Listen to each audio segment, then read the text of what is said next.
తెలంగాణ రాష్ట్ర వ్యాప్తంగా అటు మున్సిపాలిటీలు కావచ్చు, కార్పొరేషన్లు కావచ్చు, ఎన్నికల కోలాహలం అయితే మొదలైంది. అందులో భాగంగా మనం చొప్పదండి మున్సిపల్ పరిధి 1వ వార్డులో ఉన్నాం. 1వ వార్డులో వడ్లూరి సరిత శ్రీనివాస్ బరిలో కాంగ్రెస్ పార్టీ నుండి బరిలో ఉన్నారు. వారు ప్రజల వద్దకు ఎలాంటి హామీలతో వెళ్తున్నారో తెలుసుకునే ప్రయత్నం అయితే చేద్దాం. మొత్తంగా మేము విద్యావంతులం, మాకు దరిదాపు అవగాహన ఉంది, మేము మమ్మల్ని గెలిపిస్తే అభివృద్ధి చేస్తామనే పదంలో వాళ్ళు ప్రజల వద్దకు వెళ్తున్నటువంటి పరిస్థితి అయితే కనబడుతుంది. మరింత సమాచారం వారిని అడిగి తెలుసుకునే ప్రయత్నం చేద్దాం. చెప్పండి, మీరు ప్రజల వద్దకు ఎలాంటి హామీలతో మీరు వార్డులోకి వెళ్తున్నారు? అర్హులైన అందరికీ కూడా ఖచ్చితంగా ఇందిరా మిల్లు కానీ ఇప్పటికే ఆల్రెడీ మన కాంగ్రెస్ ప్రభుత్వం సన్నబియ్యం ఇస్తుంది. రేషన్ కార్డులు కూడా గత 10 సంవత్సరాలుగా ఎవరికీ రేషన్ కార్డ్స్ రాలేదు. మన కాంగ్రెస్ ప్రభుత్వం వచ్చిన తర్వాతనే రేషన్ కార్డ్స్ కూడా మంజూరైనాయి చాలామందికి. ఇంకా అర్హులైన వాళ్ళకు రాని వాళ్ళు ఉంటే మనం ఖచ్చితంగా ఈ ప్రభుత్వంలో రేషన్ కార్డ్స్ ఇప్పిస్తాం. రోడ్లు, మున్సిపాలిటీకి సంబంధించిన ఏ పనులైనా కూడా స్ట్రీట్ లైట్స్ కానీ, డ్రైనేజ్ సిస్టమ్ కానీ ప్రతి ఒక్కటి కూడా అందుబాటులో ఉంటూ 24 అవర్స్ అందుబాటులో ఉంటూ ఖచ్చితంగా అన్ని పనులు చేస్తామని, అభివృద్ధి చేస్తామని హామీ ఇస్తున్నాం. తప్పకుండా మీరు చేతి గుర్తు కొట్టేసి గెలిపించాలి అందరు కూడా. ప్రజలు మీ వద్దకు ఎలాంటి పనులు చేయాలని చెప్పేసి మీతో చెప్తా ఉన్నారు ప్రచారానికి వెళ్ళిన సందర్భంగా? అయితే చాలా ఏరియాస్లో వాటర్ ప్రాబ్లం చాలా ఉంది. ఆ వాటర్ ప్రాబ్లం కోసం మనం పబ్లిక్ ట్యాప్స్ అని ఒకటి తీసుకున్నాం, అది ఒకటి నోట్ చేసుకోవడం జరిగింది. అదేవిధంగా స్ట్రీట్ లైట్స్ కూడా అన్ని ఏరియాస్లో స్ట్రీట్ లైట్స్ లేవు, అక్కడక్కడ రోడ్లు మధ్యలోనే ఆగిపోయినాయి. అవి కూడా కంటిన్యూ చేసి తప్పకుండా వాటిని అభివృద్ధి చేస్తాం. మహిళలకు కావచ్చు, ఇటు యువతకు కావచ్చు, మీరు ఎట్లాంటి వారికి స్కిల్ డెవలప్మెంట్ ప్రోగ్రామ్స్ కానీ అంటే ఎలాంటి ఏమైనా హామీలతో వాళ్ళకు ఎలాంటి హామీలు ఇస్తున్నారు? గర్ల్స్కే కానీ బాయ్స్కే కానీ ఖచ్చితంగా ఎడ్యుకేషన్ పరంగా కానీ మనం ఆల్రెడీ అంగన్వాడీ గురించి మాట్లాడడం జరిగింది. అంగన్వాడీకి వెళ్ళి చూసినాం, అక్కడ అంటే ఫెసిలిటీస్ ఏం లేవు. ఒక చిన్న ఇంట్లో అంగన్వాడీ జరిపిస్తున్నారు. అక్కడికి దాదాపుగా ఒక 20 మెంబర్స్ పిల్లలు వస్తున్నారు కానీ ఏం ఫెసిలిటీస్ లేవు. తప్పకుండా మన ప్రభుత్వం వచ్చిన తర్వాత అక్కడికి మనం ఇప్పటికే చైర్లు వాళ్ళకి ఇస్తామని హామీ ఇచ్చాము. చైర్లు కానీ ఇంకా కొన్ని ఫెసిలిటీస్ అక్కడ ఇవ్వడం జరుగుతుంది, వాటికి హామీ ఇవ్వడం జరిగింది. యూత్కి కూడా మనం మన వంతు సాయంగా వాళ్ళకి ఏం ఎడ్యుకేషన్ పరంగా ఏం సమస్యలు ఉన్నా కూడా మన దగ్గర సాయం పొందొచ్చు. ఈ వార్డులో వృద్ధులకు కావచ్చు, వితంతులకు కావచ్చు, విడోలకు కావచ్చు, అందరికీ పెన్షన్లు వస్తున్నాయా? వాటి గురించి ఏమైనా మీ దృష్టికి తీసుకొస్తా ఉన్నారా? చాలా వరకు వచ్చాయి పెన్షన్స్. అవి పెన్షన్స్ రాని వాళ్ళకి, అర్హులైన వారికి తప్పకుండా పెన్షన్స్ కూడా ఇవ్వడం జరుగుతుంది. అదేవిధంగా వికలాంగులకు కూడా ఒకరిద్దరికి వీల్ చైర్ అవసరం ఉంది, అది కూడా మనం హామీ ఇవ్వడం జరిగింది. ప్రభుత్వం నుండి తప్పకుండా ఆ వీల్ చైర్స్ కూడా ప్రొవైడ్ చేస్తాం. ఇక్కడ మౌలిక వసతులు ఏ విధంగా ఉన్నాయి అంటే రోడ్లు కావచ్చు, ఇటు మురికి కాలువలు కావచ్చు, త్రాగునీరుకు సంబంధించినటువంటి సమస్యలు కావచ్చు, ఈ వార్డులో ఏ విధంగా ఉన్నాయి? మనం ప్రచారంలో చూస్తున్న మట్టుగా అయితే చాలా వరకు నీటి సమస్య ఉంది. ఎక్కడ కూడా మనకి అంటే కరెంట్ లేకుండా అయితే వాటర్ చాలా ఏరియాస్లో వాటర్ అనేది చాలా ప్రాబ్లం ఉంది. లేడీస్కి చాలా దూరం వెళ్ళి బోర్లు కొట్టడం కానీ అట్లా ఉంది. ఆ నీటి కొరత గురించి మాత్రం తప్పకుండా మనం అంటే పబ్లిక్ బోర్స్ ప్రొవైడ్ చేద్దామని హామీ ఇచ్చాము, తప్పకుండా చేస్తాం.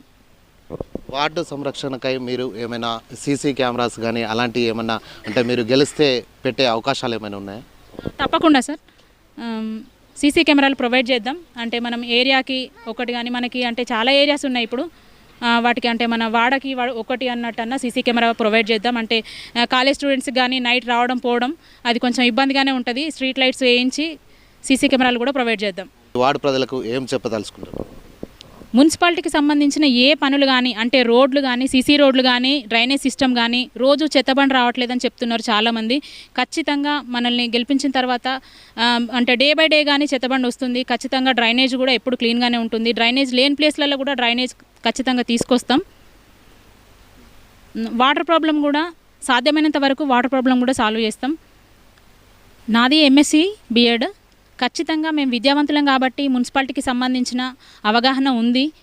ప్రజల్లోకి వెళ్ళి వాళ్ళ వద్దకే వెళ్ళి వాళ్ళకు సంబంధించినటువంటి అభివృద్ధి కార్యక్రమాలు ఖచ్చితంగా మా వార్డుని డెవలప్ చేస్తామని, మున్సిపాలిటీకి సంబంధించిన అన్ని పనులు కూడా అంటే సీసీ రోడ్లు కానీ, స్ట్రీట్ లైట్స్ కానీ, డ్రైనేజ్ సిస్టమ్ కానీ ప్రతిదీ మమ్మల్ని గెలిపించుకున్నట్లయితే ఖచ్చితంగా వార్డు అభివృద్ధి చెందుతుందని మరొకసారి తెలియజేసుకుంటున్నాను. సత్యమన్న గారు, ఎమ్మెల్యే సత్యమన్న గారు మాపై నమ్మకం ఉంచి టికెట్ ఇచ్చినందుకు ఖచ్చితంగా మేము మా వంతు ఖచ్చితంగా అభివృద్ధి చేస్తామని మాపై నమ్మకం ఉంచి మీ అందరూ కూడా కాంగ్రెస్కి చేతి గుర్తు కోటేసి మమ్మల్ని గెలిపించగలరని కోరుకుంటున్నాము. వడ్లూరి సరితా శ్రీనివాస్ ఫస్ట్ వార్డు నుంచి పోటీ చేస్తున్నాం. తప్పకుండా మీ అందరి సహకారం ఉండాలి. మనది బ్యాలెట్ బాక్స్లో సీరియల్ నెంబర్ 4 వచ్చింది. తప్పకుండా అందరూ గుర్తుంచుకొని చేతి గుర్తుపై ఓటేసి భారీ మెజారిటీతో గెలిపిస్తారని మొత్తంగా చూసుకోవచ్చు. చొప్పదండి మున్సిపాలిటీలో అయితే 1వ వార్డులో మేము వార్డు అభివృద్ధికి పాటుపడతాం. మేము విద్యావంతులం. ఫస్ట్ వార్డు నుండి పోటీ చేస్తున్న సరితక్క గారిని భారీ మెజారిటీతో గెలిపించుకుంటామని హామీ ఇస్తున్నాం. మేము మా ప్రాబ్లమ్స్ ఏమున్నా కానీ అక్క చూసుకుంటామని హామీ ఇచ్చారు మాకు. ఇప్పుడే అంగన్వాడీ కేంద్రాన్ని పరిశీలించారు. అక్కడ ఏమీ అవైలబుల్ లేవు. పిల్లలకు కుర్చీలు కానీ ఏవి లేవు అక్కడ. అవి కూడా తెప్పిస్తామని హామీ ఇచ్చారు. పర్సనల్గా కానీ ప్రభుత్వం నుండి కానీ వారు చేసే అవకాశం ఉంది.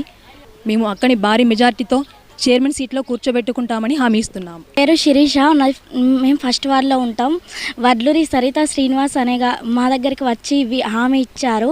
వాళ్ళు చెప్పిన మాటలు నాకు విన్న తర్వాత చదువుకున్న అక్క అని నాకు అర్థమైంది. వేరేటోళ్ళు ఎందరో వచ్చి చెప్పినా కానీ నాకు అంతగానో నమ్మబుద్ధి కాలే. ఈ అక్కని చూడంగానే నాకు మంచి అనిపించింది. ఎట్లయినా కానీ చేతి గుర్తుకు ఓటేసి మెజారిటీతో గెలిపించాలని నేను అనుకుంటున్నాను. నాతో పాటు అందరూ కూడా చేతి గుర్తుపై ఓటేసి అక్కను మంచిగా గెలిపియాలి. ఎందుకంటే అక్క చదువుకున్నది. మన సమస్యలు అక్కకు అర్థమైతే అక్క చెప్పింది మనకు అర్థమవుతుంది. తెలియని వాళ్ళకు కూడా ముసలిళ్ళకు మనం చదువుకున్న వాళ్ళం కాబట్టి చెప్పి చేతి గుర్తుకు ఓటేయాలని అందరికీ నా వంతుగా నేను కోరుకుంటున్నా. సరితా శ్రీనివాస్ గారు మన ఫస్ట్ వార్డు అభ్యర్థిగా కాంగ్రెస్ పార్టీ బరిలో ఉన్నారు. మన చైర్మన్ కాబోయే ఇప్పుడు మున్సిపల్ ఎలక్షన్స్లో చైర్పర్సన్స్ అవకాశం వచ్చిన వడ్లూరి సరితా శ్రీనివాస్ అన్న గారికి కంపల్సరీ భారీ మెజార్టీతో కాంగ్రెస్ పార్టీకి ఓటు వేయాలని మన వార్డు ప్రజలందరూ అనుకుంటుర్రు. అలాగే మన అధికార పార్టీ కాబట్టి ఏదైనా పనులైనా ఏదైనా కంపల్సరీ జరుగుతాయి.